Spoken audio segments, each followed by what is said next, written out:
Hello guys, welcome back to my YouTube channel again. आप सभी का फिर से एक बार स्वागत है मेरे यूट्यूब चैनल पे।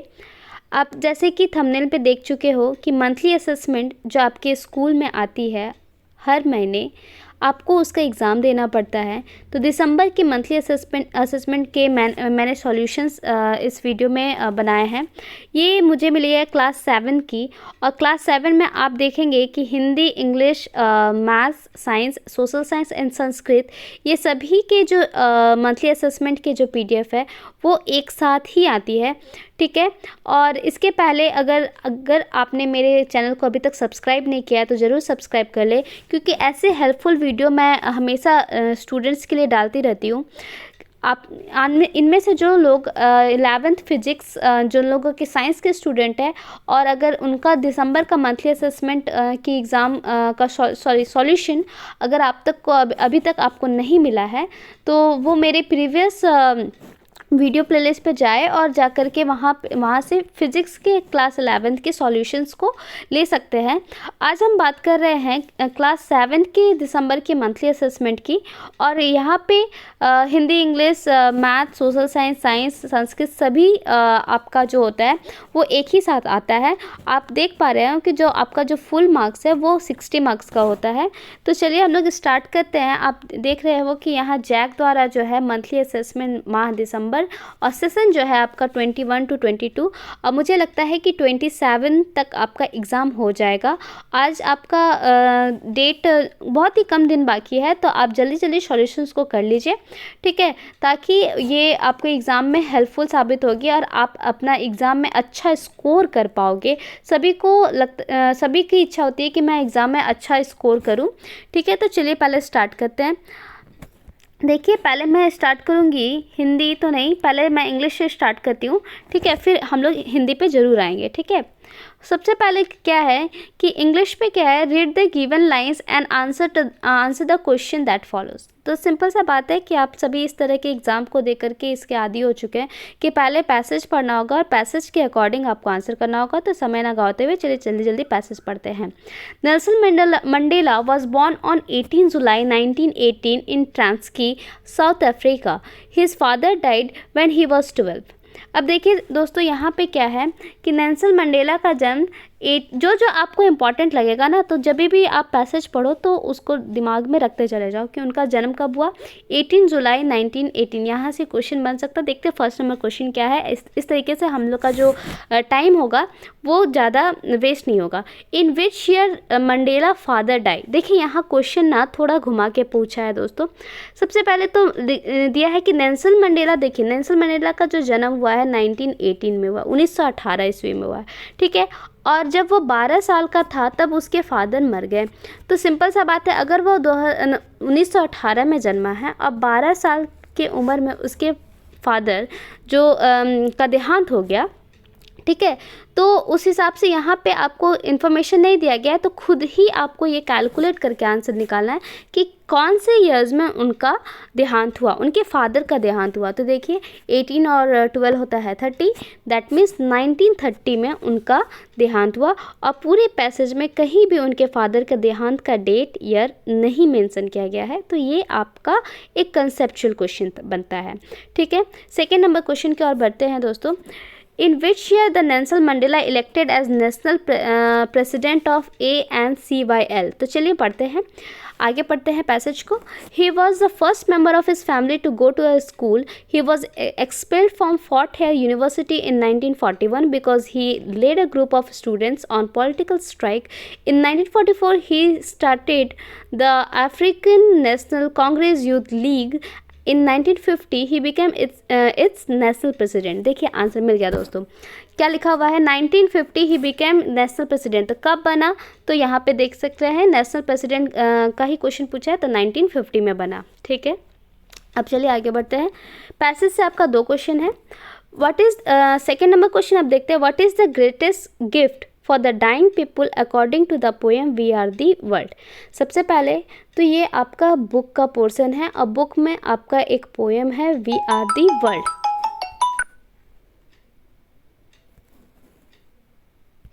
असुविधा के लिए खेद है दोस्तों। देखिए मैं पोएम को आप तक लाना चाहती थी और मैंने ये नेट से देखा है। वी आर दी वर्ल्ड, ये आपका पोएम है, आप एक बार इसको रीड कर सकते हो, ठीक है, या फिर स्क्रीनशॉट लेकर के रह सकते हो, या फिर अपने बुक में भी पढ़ सकते हो सिमिलरली। तो देखिए ये आपका पोएम है, ये पोएम काफ़ी बड़ा है, ठीक है। इसके अकॉर्डिंग क्वेश्चन पूछा है, तो चलिए इसके अकॉर्डिंग ही इसका आंसर करते हैं। मैंने ये पोएम ऑलरेडी पढ़ रखा है, तो मुझे आंसर करने में कोई दिक्कत। तो दोस्तों पोएम के अकॉर्डिंग पूछा गया है कि what is the greatest gift for the dying people according to the poem. तो देखिए वहाँ पे मैंने पोएम को रीड किया, वहाँ पे इसका जो आंसर उस पोएम के अकॉर्डिंग जो होगा वो आंसर होगा lend a hand to life, ठीक है। तो यहाँ पे आप उसका आंसर लिख सकते हैं lend a hand to life, ठीक है। अब देखिए थर्ड नंबर क्वेश्चन क्या है। When can a truly change come, या फिर change truly come according to the poem. तो एक ट्रूली चेंज कब आ सकता है अकॉर्डिंग टू द पोएम जो है वी आर दी वर्ल्ड का, ठीक है। तो इसका जो आंसर होगा अकॉर्डिंग टू द पोएम, तो इसका आंसर आप लिख लीजिए कि when we stand together, okay, ठीक है। थर्ड नंबर का क्वेश्चन। अब देखिए 4 नंबर से आपका जो है वो आपका आ रहा है ग्रामर पोर्शन, ठीक है। यहाँ पे अगर आपको टेंस का अच्छा नॉलेज है तो बहुत ही इजी लगेगा, अगर नहीं भी नॉलेज है तो आप टेंस बिल्कुल पढ़िए, टेंस हमेशा आपको काम देता है, ठीक है। I dash the job, pass perfect form of the leave. तो देखिए दोस्तों लीव का जो पास परफेक्ट होगा ना, तो लीव मतलब छोड़ना, ठीक है, तो लीव का होता है लेफ्ट, ठीक है। तो पास परफेक्ट, तो यहाँ पे आप इसको भर लीजिए लेफ्ट, ओके। सेकेंड नंबर जो है यहाँ पे my father dash the vegetables, present perfect continuous form of verb, ठीक है, बाय। देखिए जब भी आप प्रेजेंट परफेक्ट कंटिन्यूअस टेंस का बात करेंगे तो वहाँ पे हैज़ बीन, हैज़ या हैव, ठीक है, के साथ बीन लगता है, और जो भी आप वर्ब लगाओगे उसके साथ आईएनजी लगता है, ठीक है, आप लोगों ने पढ़ा रखा होगा, ठीक है। तो बाय है, तो सबसे पहले तो फादर है, father is a singular word, तो सिंगुलर के साथ आप देखेंगे कि सिंगुलर के साथ जब भी सिंगुलर वर्ड रहेगा तो हैज़ लगाते हैं दोस्तों, हैव नहीं लगाते। तो सिंपल सा यहाँ से क्लियर हो गया कि हैज़ बीन लगाना है। अब बाय का क्या हो जाएगा, तो आईएनजी मैंने जोड़ने बोला है, तो बाइंग, ठीक है। तो ओवरऑल इसका आंसर क्या होगा, तो माई फादर हैज़ बीन, जो फिल इन द ब्लैंक्स में रहेगा, हैज़ बीन बाइंग, ठीक है, द वेजिटेबल्स, ठीक है। अब देखिए नेक्स्ट पढ़ते हैं, the guest dash, again the present perfect continuous tense से पूछा है। तो देखिए दोस्तों यहाँ पे मैं बताना चाहूँगी यहाँ क्या है, गेस्ट्स। अब आप देख रहे हैं ये प्लूरल वर्ड है, अब हैज़ बीन नहीं लगेगा, अब आपका यहाँ पे अगेन वही क्वेश्चन है, तो हैव बीन लगेगा, ठीक है ना। तो हैज़ बीन की जगह हैव बीन, और यहाँ देखिए अराइव है, तो यहाँ पे इसको हम लोग क्या करेंगे, अराइविंग, क्योंकि वर्ब के साथ आईएनजी जोड़ते हैं दोस्तों, ठीक है। तो उस हिसाब से हमारा जो ये आंसर होगा वो होगा हैव बीन अराइविंग। आप यहाँ पे सी नंबर पे इसको भर सकते हैं। Speech dash by our chief guest, present perfect form, देखिए वहाँ कंटिन्यूअस था इसलिए आईएनजी लगा रहे थे, यहाँ पे तो जब परफेक्ट का होता है ना तो हैज़ प्लस V3 यूज़ होता है, या हैव प्लस V3 यूज़ होता है। तो आप देखिए तो यहाँ पे डिलीवर है ना, तो हम लोग लिखेंगे द स्पीच, तो स्पीच हैज़, यहाँ पे तो आंसर होगा हमारा हैज़ डिलीवर्ड, ओके। इसका आंसर डी नंबर का ऑप्शन सही है, ठीक है, यही वाला होगा। आगे बढ़ते हैं, जैसे कि मैंने बताया था कि इंग्लिश के बाद ही हम लोग हिंदी करेंगे, फिर हम लोग मैथ्स की ओर बढ़ेंगे। तो चलिए पहले हिंदी को जल्दी जल्दी कर लेते हैं, ठीक है। तो अगेन सिमिलरली इंग्लिश के जैसे आपको पैसेज पढ़ना है, आंसर करना है। ठीक है, तो पढ़ते हैं, चलिए। कुम्हार ने माटी से अपना रिश्ता कभी अहंकार वाला नहीं बनाया। ठीक है, तो फर्स्ट नंबर का क्वेश्चन ऐसे ही मुझे आंसर मिल जा रहा है। कुम्हार ने माटी के साथ अपना रिश्ता कैसा बनाया है? उसका रिश्ता तो एक साथ बहुत प्रेम और लगाव और प्रेम का था। तो देखिए यहाँ आंसर है प्रेम और लगाव वाला। यहाँ पे सेकेंड नंबर क्वेश्चन जो बोल रहा है सज्जात्मक शब्द का प्रत्यय कौन सा होता है? देखिए दोस्तों, आपको समझना चाहिए कि एक होता है उपसर्ग और एक होता है प्रत्यय, है ना। ठीक है, उपसर्ग शब्द के पहले लगने वाला जो है उसे उपसर्ग कहते हैं, और किसी शब्द के अंत में लगने वाले को प्रत्यय कहते हैं, कहते हैं। तो यहाँ देखिए वर्ड क्या है? सज्जात्मक। तो यहाँ का जो लास्ट प्रत्यय जो होगा ये आत्मक, इसका सही आंसर होगा दोस्तों। देखिए आगे बढ़ते हैं। क्वेश्चन क्या दिया हुआ है कि निम्नलिखित में से किन्हीं दो शब्दों के दो दो पर्यायवाची शब्द लिखे। देखिए आपको 5 ऑप्शन दिया गया, 5 में सिर्फ 2 के ही आपको दो दो पर्यायवाची शब्द लिखना है। तो देखिए मैं सबका ही बता देती हूँ। ठीक है, तो फूल का होता है पुष्प, आप लिख सकते हैं पुष्प या सुमन। ठीक है, आपको जो अच्छा लगे वो आप एग्ज़ाम में लिख सकते हैं। निंद्रा, निंद्रा का एक होता है नींद, आप इसे शयन भी लिख सकते हैं। ठीक है, प्रकाश, प्रकाश का आपका होता है रोशनी, और एक क्या लिखूँ, उजाला। हाँ ठीक है, ये भी चलेगा, उजाला। ठीक है, उसके बाद आपका संसार का होता है, संसार के लिए मैं संसार के लिए लिख रही हूँ, तो आप दुनिया लिख सकते हो। ठीक है, जगत, सॉरी दोस्तों, जगत। ठीक है, ये भी लिख सकते हो, जग भी लिख सकते हो अगर आपका मन है तो। ठीक है, और लास्ट वाला जो है वो है आपका पुत्र। तो पुत्र का तो आप बेटा, एक तो बहुत कॉमन है बेटा, और साथ में सूत। ठीक है, क्लियर है। आगे बढ़ते हैं, क्वेश्चन नंबर 4। आप इसमें से आपको जो सबसे आसान लगे उसे 2 याद कर लीजिए। 4 नंबर क्वेश्चन है कि कुंभकारों की नई पीढ़ियाँ कुंभकारी के पेशे को क्यों अपनाना नहीं चाहती। तो ये आपका बुक से रिलेटेड क्वेश्चन है, और इसका जो आंसर मैंने ढूंढ रखा है वो कुंभकारों की नई पीढ़ियाँ इसलिए कुंभकारी के पेशे नहीं अपनाना चाहती है क्योंकि इसमें अधिक मेहनत है। इसका आंसर होगा क्योंकि अधिक मेहनत और कम मुनाफा। तो आप ऐसे लिख सकते हो कि अधिक मेहनत और कम मुनाफा पाने के वजह से कुंभकारों की नई पीढ़ियाँ कुंभकारी के पेशे को अपनाना नहीं चाहती। ठीक है दोस्तों, निम्नलिखित पंक्तियों का अर्थ स्पष्ट कीजिए। तो देखिए पोएम है, पोएम का अर्थ स्पष्ट कीजिए। आप एक बार पोएम को अच्छे से पढ़िए और आपको उसके अकॉर्डिंग जो आपको अर्थ समझ में आता है हमेशा इसको अपने लैंग्वेज में ही लिखने का कोशिश कीजिए। ठीक है, तो ये मैं आप पे छोड़ती हूँ कि अपने लैंग्वेज पे आप किस तरीके से लिखते हैं, क्योंकि कभी भी किसी चीज़ का अर्थ जो होता है वो विद्यार्थी अपने स्वयं के भाषा में स्वयं के थिंकिंग के हिसाब से लिखे तो वो बेटर होता है, और टीचर भी वही देखना चाहते हैं कि आप किस लेवल तक सोच रहे हो या क्या समझ रहे हो। ठीक है, तो ये आपको कॉपी पेस्ट करने कभी मैं इनकरेज नहीं कर सकती। ठीक है, चलिए समय ना गवाते हुए हम लोग मैथ का पोर्शन स्टार्ट करते हैं।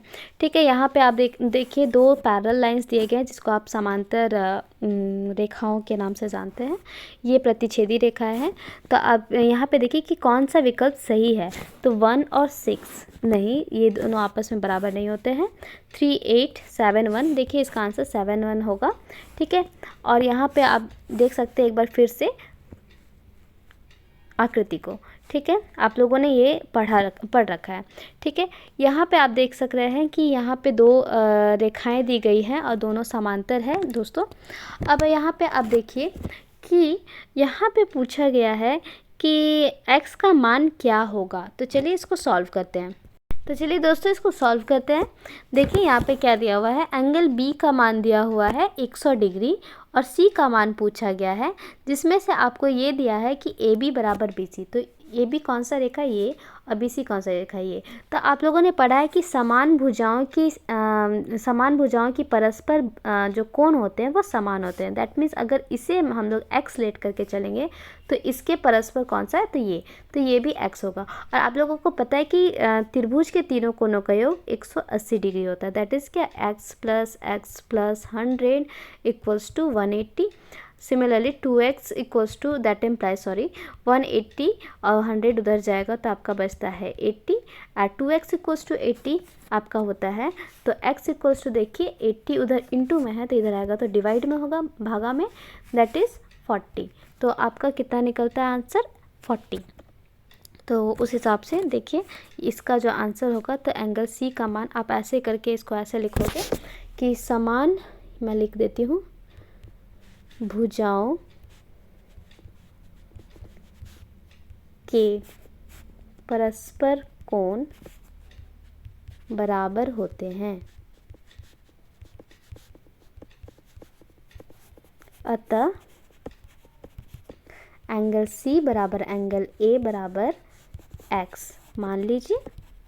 और फिर मैंने जो इसके पहले जो सॉल्यूशन बताया है, जैसे कि त्रिभुज ए बी सी में, इसके बाद लिखिए और उसके बाद जो वीडियो को थोड़ा रिवाइंड कीजिए 10 सेकेंड और वहाँ से देखिए x प्लस 180 जो मैंने करके लिखा है और आंसर लिखा है, फिर आप उसको लिख सकते हो।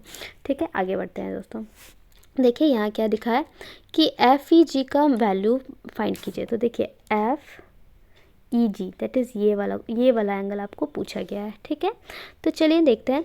तो देखिए दोस्तों ये दोनों पैरेलल लाइंस है और पैरेलल लाइंस अगर ये 45 डिग्री है तो ये भी 45 डिग्री होगा।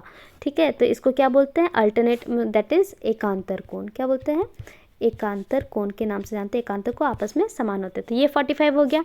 अब देखिए ये पूरा युग्मज बन रहा है आपका 180 का, तो ये खुद ये इकलौता 125 है। तो ये बचा हुआ जो पोर्शन है वो कितना होगा, तो आपको पता है कि यहाँ से आप 180 में से 125 आप माइनस कर लीजिए तो 5 हो गया और यहाँ 65, दैट इज़ ये 65। ओके, ये आपका कितना हो गया 45।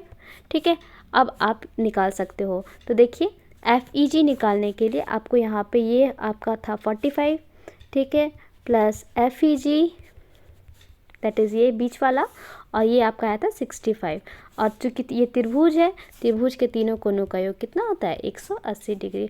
आप 65 और 45 को जोड़ लीजिए, कितना हो रहा है 6 4 10 और 5 5 10 यानी कि 110 डिग्री। करेक्ट,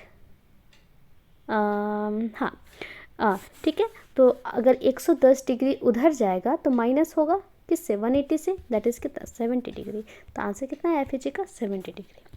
चलिए आगे बढ़ते हैं। यहाँ पे दिया हुआ है कि सोनी के दादाजी की उम्र सोनी की उम्र का 5 गुना है। दोनों की उम्र का अंतर 60 वर्ष है। सोनी और उसके दादाजी की उम्र क्या है। तो देखिए क्वेश्चन बहुत ही कंसेप्चुअल है, बट आराम से बनाएंगे तो बहुत ही आसान आपको लगेगा। इससे आसान क्वेश्चन हो ही नहीं सकता। देखिए बहुत ही ईजी वे में बनाएंगे। सोनी के दादाजी की उम्र सोनी का 5 गुना है। तो सबसे पहले तो आप मान लीजिए कि मान लिया सोनी का उम्र नहीं पता हम लोगों को, ना ही दादाजी का उम्र पता है। तो सोनी का उम्र x वर्ष है, ठीक है, और दादाजी का तब कितना होगा। तो यहाँ क्वेश्चन क्या बोला है कि सोनी का जितना भी आज उम्र है उससे 5 गुना है। दैट मीन्स कितना 5 गुना x आपको पता है 5x होता है। यहाँ तक समझ में आया। आगे बढ़ते हैं। देखिए यहाँ लिखा है दोनों की उम्र का अंतर। तो सबसे पहले दादाजी की उम्र कितना हो गया 5x और सोनी का कितना हो गया x। तो दोनों का अंतर करेंगे तो हम लोग को क्या मिलता है, तो 5x माइनस x और दोनों का अंतर अकॉर्डिंग टू क्वेश्चन कितना दिया है 60 वर्ष है। तो आप यहाँ पे सॉल्व कर लीजिए। 5x में से x जाएगा तो 4x equals to 60। x equals to कितना हो गया 60/4, 15 बार में आपका कट रहा है। तो x वैल्यू किसका लिए थे दोस्तों, तो x का वैल्यू अगर आपका 15 आया, दैट इज़ सोनी का जो उम्र है वो आपका आया है 15 ईयर्स। और तो दादाजी का कितना है, तो उसकी जो दादाजी का उम्र है वो कितना था 5x था। तो 5 गुना x दैट इज़ 15 25 75, ठीक है। तो उस हिसाब से सोनी का वर्ष हो गया 15 और दादाजी का हो गया 75 वर्ष। क्लियर है दोस्तों, ठीक है। वीडियो काफ़ी लंबा ना हो इसलिए मैं इसे 2 पार्ट में डिस्ट्रीब्यूट करती हूँ। देखिए इसके बाद आपका क्लास 7 का साइंस है, सामाजिक विज्ञान है और आपका संस्कृत है। तो 6 टोटल सब्जेक्ट है जिसमें से मैंने एक वीडियो में 3 आपको करवाया है। सेकेंड वाला पार्ट जरूर देखिएगा, ठीक है। उसमें मैं 3 कराऊंगी जिसमें सोशल साइंस होंगे और संस्कृत के सारे सॉल्यूशंस होंगे। देखिए दोस्तों अभी तक अगर आपने मेरे चैनल को सब्सक्राइब नहीं किया, मैं फिर से बोलूँगी तो सब्सक्राइब ज़रूर कर ले। वीडियो अच्छा लगा हो तो लाइक करें, ठीक है, और कमेंट ज़रूर करें, मुझे मोटिवेशन मिलती है इससे। और वीडियो में अंत तक बने रहने के लिए बहुत बहुत धन्यवाद।